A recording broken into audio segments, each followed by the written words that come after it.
Компјутери, часовници, скапоцена гардероба. Неформалниот газда на еден ТВ имал и уметнички слики во својата канцеларија, додека неговиот соучесник е осомничен во рекетирањето на скопски бизнисмен вмешан во предмет на СЈО империја, криел оружје и муниција. Боки 13 Зоран Милевски кичеец завршија во истражниот затвор во Шутка. Судот им даде 30 дена, а затворот Боки 13 го смести во Хашката соба. Од граничен премен преку полициски станици, Јовановски неговата скапа чанта доцна синоќ ја пристигна во кривичниот суд.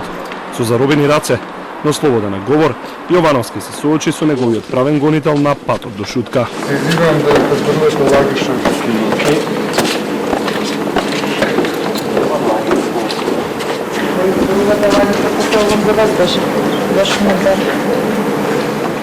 Па не знам, во моментот ти вашата колешка зборуваш. Боже, изолизе сам.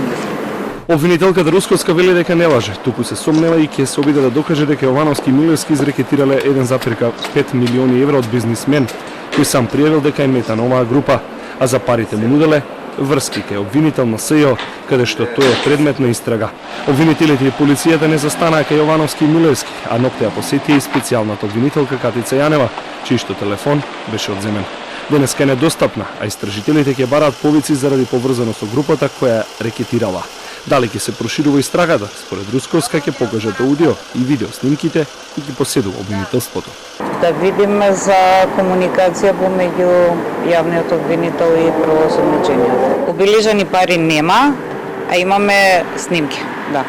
И од разговори и видео снимки. 4 милионскиот проект од државни средства се од денес осамна во неизвестност дали нивната шефица е или не е вмешана во скандалот со рекет. Обвинителите ги одбегнуваа камерите на медиумите, а дел од нив на работа доаѓаа преку гаражата на објектот.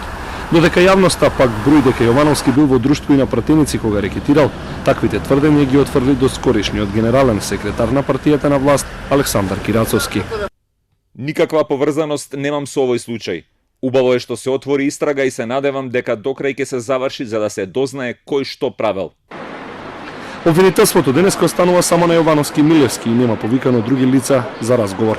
Скандалот со рекетот на Јовановски и Милевски води до осумничени лица во предметот империја, објавен ланската есен меѓу кои Јордан Камчев, Сашо Мјалков, Ненад Јосифовиќ, Цветан Панделевски и десетмина други дека злосторнички се здружиле и переле пари, злоупотребувајќи службената положба. Орце Камчев и Мјалков добија притвор, а веста пред кривичниот суд ја соопштија Катица Јанева и обвинителката Лиле Стефанова доцна по полноќ. Без посебна најава, СЈО на 27 декември или еден месец подоцна од судот побара за Камчев, Мјалков и Панделевски затворскиот притвор да им се укине и да им биде одреден домашен притвор. Тоа и се случи. Јанева тогаш изјави дека за тој случај ги собрале сите докази и дека се ослободени, бидејќи не можеле повеќе да влијат на истрагата. Неколку недели подоцна и домашниот притвор им беше укинат, а им беа вратени и личните исправи.